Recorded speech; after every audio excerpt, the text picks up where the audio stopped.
Welcome to a spoiler-filled review of the brand new Netflix series, The Haunting of Bly Manor. Before we give my thoughts on the actual season in spoiler fashion and give you my best version of an ending explained, before we start the video, please to be helping me out, the best way is to hit that like button, subscribe to the YouTube channel, ring that bell for notifications on a lot of upcoming videos for this YouTube channel. Also, please comment down below your spoiler thoughts of Bly Manor. Did you think this was a better show than Haunting of Hill House?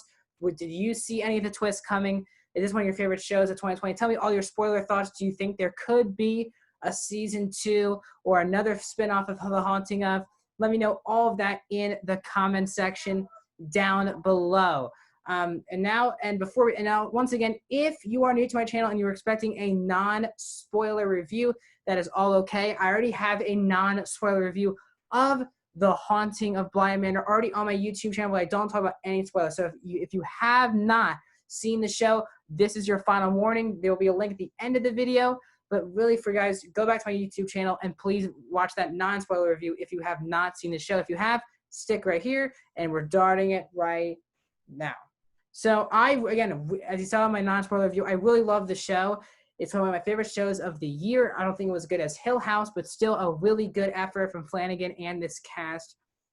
And I already gave my overall thoughts of the show. So this is just breaking down the ending, really, which is what everyone wanted. As I said, in my non-spoiler review, the first 3 episodes were kind of just meh, just really trying to get you into the characters. And I did like the characters, but the story wasn't really there. And then really that 4th, 5th episode, the show really picked up, and the stories came really forward here. So really, in the last couple of episodes, my main issue with the show is that they basically made a filler backstory episode in the second to last episode of the show. Episode 6 basically was probably my favorite episode of, episode 7 was probably my favorite episode of the entire show. There's so much greatness going on in the episode. And really, it's the end that we find out that Peter Quint basically is the one who, once he was killed by who we find out was Viola, the lady of the manor, that he wanted to spend the rest of his life, obviously, with Rebecca. But he did that by basically lying to her, telling her that she would basically have to die, and she did die, and they would be in the same memories over and over again. But they wouldn't really be together. But we also find out that Peter has basically been possessing the son most of the show. And that's where we get kind of his behavior was really from Peter in the show. And we find out that basically Peter possessing, I'm trying to find his name again, Miles, killed Mrs. Gross in the show, which is also a very nice, interesting move, that basically Hannah was a ghost for at least all of the show, for most of the show. And that was a really smart move by the creators to do that. So we basically find out all of that happens. And then once Peter does possess Miles again, Rebecca does not possess Flora. And what happens to that is that when Flora and Casey, I believe is her name, Danny, the main character, Danny Clayton, when they are trying to leave, Flora's not happy about it. And then Viola comes and basically it seems like is about to kill her. So it was a really shocking ending to episode 7, with the fact that Danny possibly could be dead, and we'll see where we go next. But instead of going right back to where we started, we went all the way back, and we found out the origin of the Lady of the Lake, Viola, gave her, and by the way, really happy to see Viola in this show, because that is Kate Siegel, who was also one of the main, played Theo in Hill House. So it was nice to see her, again, another Hill House cast member come back. And she comes back to play Viola and does a very good job, but it felt very filler. We spent the first 7 episodes, and it's a 9-episode show, on these main characters who we really care about. And I don't know why they chose for the second to last episode to give you a complete backstory. I think Viola's episode needed to be placed in the first 3 episodes at least of the show. But because we took a complete step back from our original story, it feels like we missed nothing And the final episode is a rushed first 10-15 minutes of what is actually going on. But I still enjoyed it for what it was. So basically, I found out that Viola is the one who is the lady of the lake. She has this bad sickness. She continues to stay alive. And her sister basically kills her because she has had enough. So this basically puts her back in the box where all of her clothes are, which she wanted to save for her daughter. But once she finds out that her sister's going to take it and use it for herself, she kills her, and when she was a ghost. So she kills her sister right back. And that means that the husband who's been wanting to move out of the house gets to move out of his house with his daughter, but they throw down that thing with all the clothes down into the lake. So that's where her origin story is. And then every day they say she comes out of the lake, that's why all the muddy footsteps throughout the show.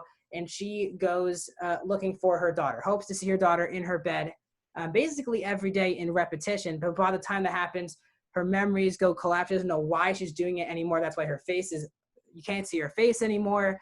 And it was a really great twist, the fact that Flora trying to save Danny pretended to be her daughter.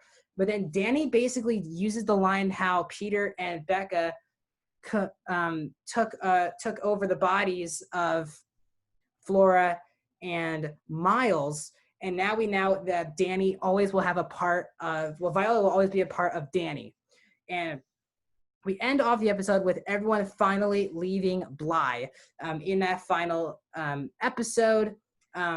First of all, obviously Owen finds out that his true love, Mrs. Gross, was basically a ghost throughout this whole series, and that was very heartbreaking for him that she is actually dead. And she felt very heartbroken. But because Danny also took the place of Viola, no one was being taken anymore. There were no more ghosts. Mrs. Gross was gone. Peter was gone. Miss Jessel was gone. All these different characters. So Danny leaves with Jamie, and they're basically finally showing their love to each other. They are basically, even though at the time you weren't allowed to have same-sex marriage, they had rings on, and they had a very beautiful romance that I thought really worked well throughout the show.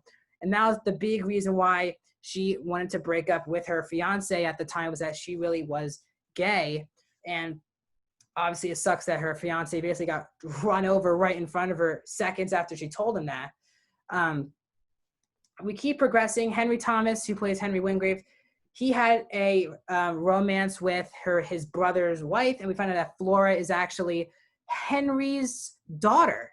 So Miles, on the other hand, is the son of Dominic Wingrave, but Henry Wingrave is actually the father of Flora, which is a very interesting twist of the show, which I did not actually see coming. So basically Henry then, he moves on. He finally came to Bly, and he takes the kids basically for the rest of their lives.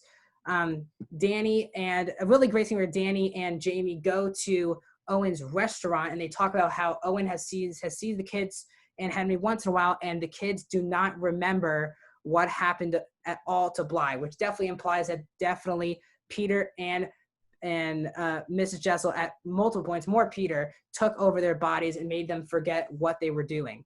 So basically, they have no memory of what happened.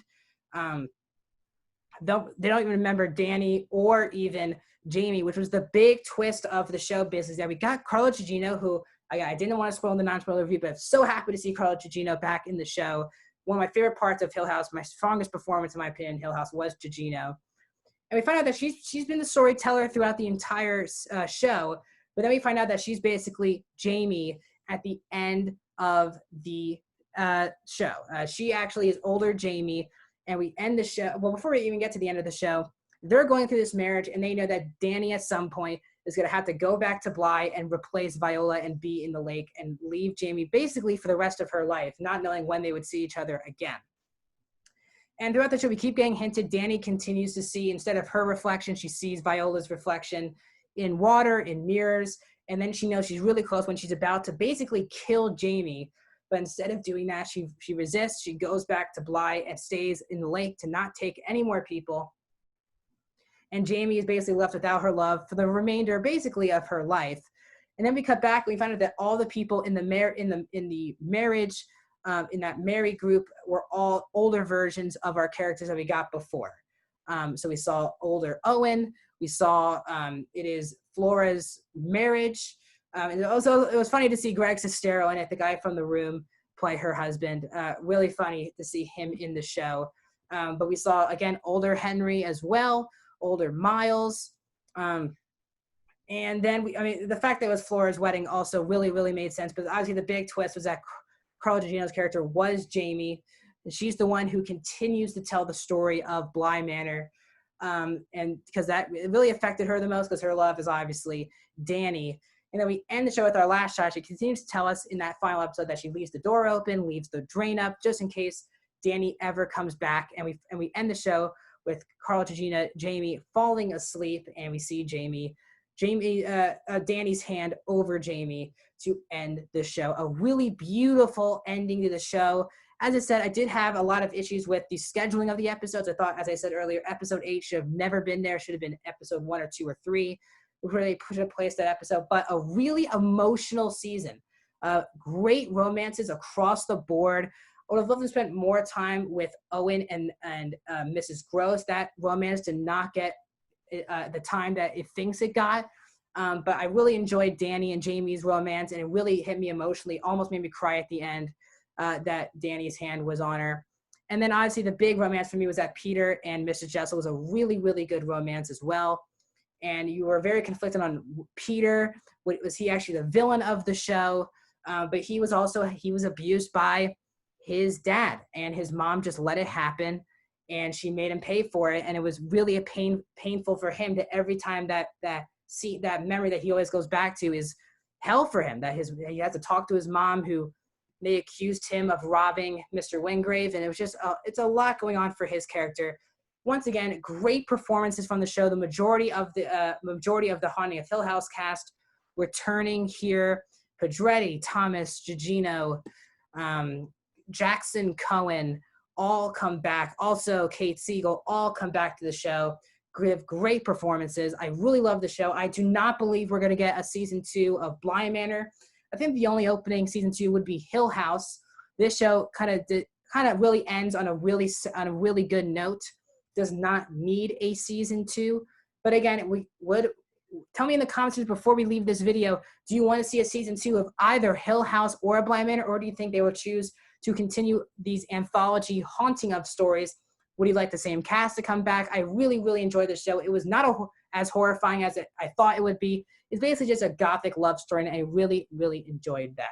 Before we go, guys, don't forget to like, share, subscribe, comment, ring that bell. Plenty of movie reviews will be coming this week. A lot of new movies are coming out this week on Netflix.